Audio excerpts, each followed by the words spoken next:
আর সহজ নয়, তবু স্বপ্ন দেখা থামে না। জনপ্রিয় চলচ্চিত্র জয়যাত্রা এর এই আবহ আর দর্শনের মতোই 6 দশক পেরিয়েও থেমে নেই তৌকির আহমেদের সৃজন যাত্রা। আর সেই পথ চলাকেই উদযাপন করতে আয়োজন করা হয় বিশেষ অনুষ্ঠান। 6 দশক পেরিয়ে তৌকির আহমেদ আমাদের সংস্কৃতি ও শিল্পীর দায়।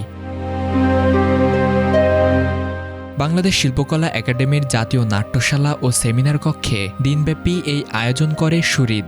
সহযোগিতায় ছিল অভিনয় শিল্পী সংঘ বাংলাদেশ।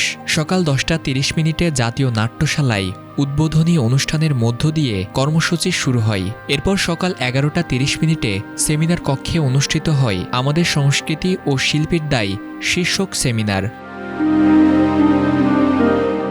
সেমিনারে বাংলা নাটক ও চলচ্চিত্র অঙ্গনের অনেক গুণীমানী অভিনেতা, নির্মাতা ও সংস্কৃতি কর্মীরা বক্তব্য দেন। তারা তৌকির আহমেদের অভিনয় ও নির্মাণ জীবনের নানা দিক তুলে ধরেন।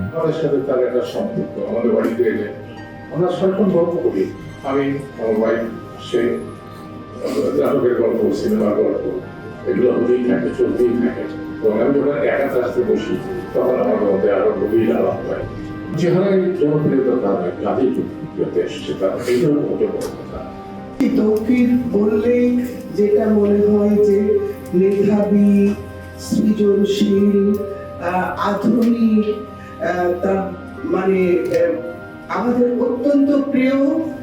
আমি শুধু আজকে এই কথাটাই বলতে চাই যে দীর্ঘদিন বাঁচো তৌকির। অনুষ্ঠানে আরও ছিল মত বিনিময়, চলচ্চিত্র প্রদর্শনী ও মঞ্চনাট্য। দিনব্যাপী এই আয়োজনে শিল্পীর প্রতি ভালোবাসা, শ্রদ্ধা ও তার ভবিষ্যৎ পথ চলার জন্য শুভকামনা জানানো হয়। তৌকির আহমেদকে আমি ব্যক্তিগতভাবে অনেকদিন থেকেই চিনি, একসাথে আমরা কাজ করছি দীর্ঘ বছর।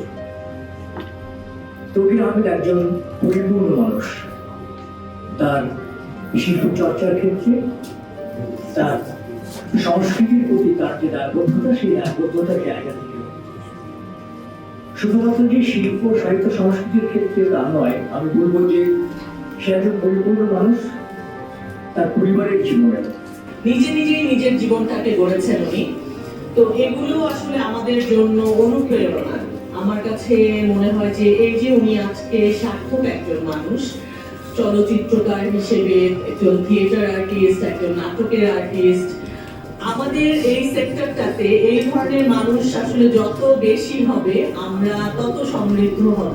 এই অনুষ্ঠানে বক্তব্য দিতে গিয়ে তৌকির আহমেদ বলেন, শুধু অর্থ উপার্জনই জীবনের লক্ষ্য হতে পারে না, আমাদেরকে সৃজনশীল হতে হবে। অপরকে সম্মান করার একটি বিষয় বোধ হয় দরকার। আজকের অস্থির সমাজে আমরা সবাই যেন কেউ কাউকে সম্মান করছি না, আমরা যেন টক্সিক হয়ে উঠছি। সেই জায়গাটা থেকে আমাদের শিল্পীদের প্রতিবাদ করা উচিত। শুধুমাত্র অর্থ উপার্জনিত জীবনের লক্ষ্য হতে পারে না।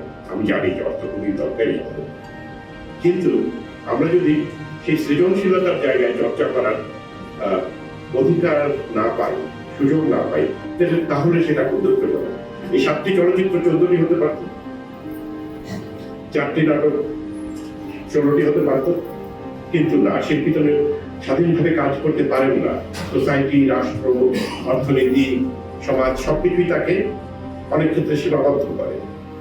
ফরিদুল ইসলাম ইমন, এটিএন বাংলা, ঢাকা।